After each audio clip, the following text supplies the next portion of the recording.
नगर शहरात शिवसेनेच्या मतांमुळे 2024 मध्ये भाजपाचे 13% मतदान घटले व भाजपाचा 27,000 लीड कमी झाला। ही मते 2024च्या निवडणुकीत निर्णायक ठरले।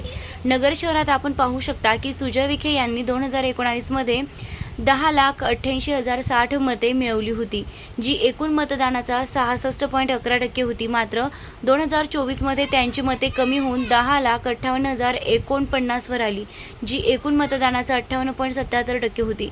त्यांच्या प्रतिस्पर्धी निलेश लंके यांनी 2024 मध्ये 7,04,263 मते मिळवली, जी एकूण मतदानाचा 41.23% होती। या आकडेवारीवरून सुजय विखे यांच्या मतांमध्ये घट दिसून येते, तर त्यांच्या प्रतिस्पर्धी निलेश लंके यांच्या मतांमध्ये वाढ झाली। 2019 मध्ये सुजय विखे 10,88,060 मते 66.11%, प्रतिस्पर्धी संग्राम जगताप 55,738 मते 33.89%।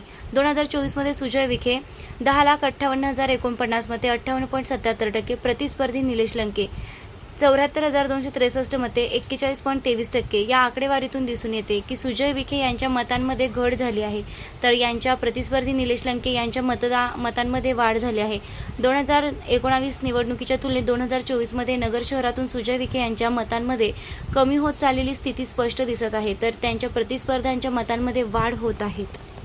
आपण जर पाहिलं तर 2019 ची जी लोकसभा निवडणूक झाली त्यात नगर शहर मतदारसंघात भाजपचे सुजय विखे यांना 1,58,000 मतं मिळाली होती आणि त्यावेळेस स्वर्गीय अनिल भैया राठोड, गाडेसर, शिवसेना सर्व पूर्ण ताकदीने त्यांच्यासोबत होती आणि विरोधी उमेदवाराला त्यावेळेस 33% मतदान होतं, जे म्हणजे 54,001 मतदान पडलं होतं।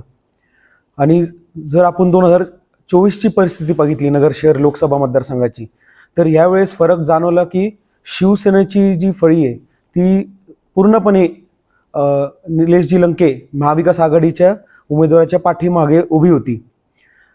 आपण एक जर पाहिलं बारीक विश्लेषण की 2014 असो किंवा 19 असो, जे शिवसेनेचं मतदान आहे नगर शहरातलं 40 ते 48,000 जे मतदान आहे, हे 2014-19ला प्रामाणिकपणे दिलीपजी गांधी व सुजय विखे यांना पडलं होतं।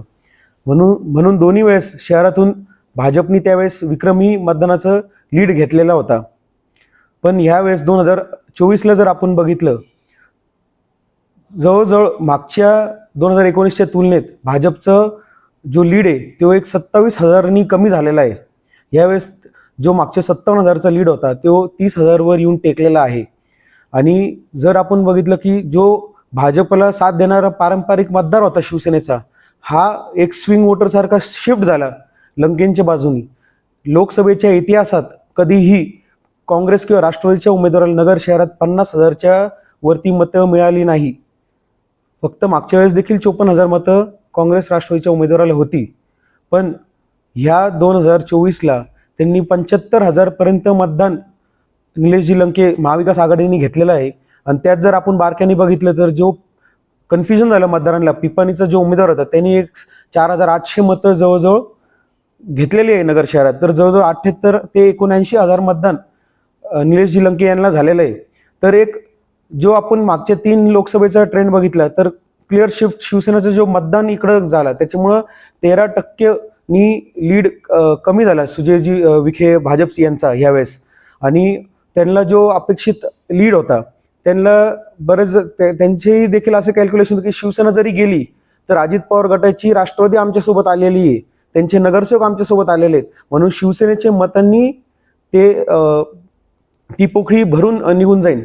पण आपण बारकाईने बघितलं तर काँग्रेस राष्ट्रवादीचा जो मूळ मतदार आहे नगर शहरातला, जो काँग्रेस राष्ट्रवादीला मानणार आहे, तो अजिबात भाजपसोबत गेला नाही, तो इकडंच राहिला महाविकास आघाडीसोबत। तर म्हणून फक्त अजित पवार गटाचे जे लोक गेले तेवढीच फळी सुजय विखेंना फायदेशीर ठरली।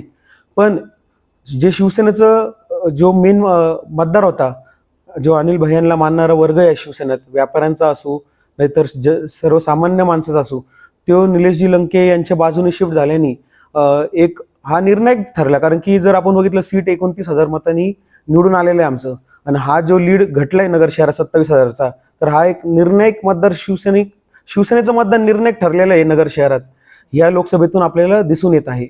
धन्यवाद।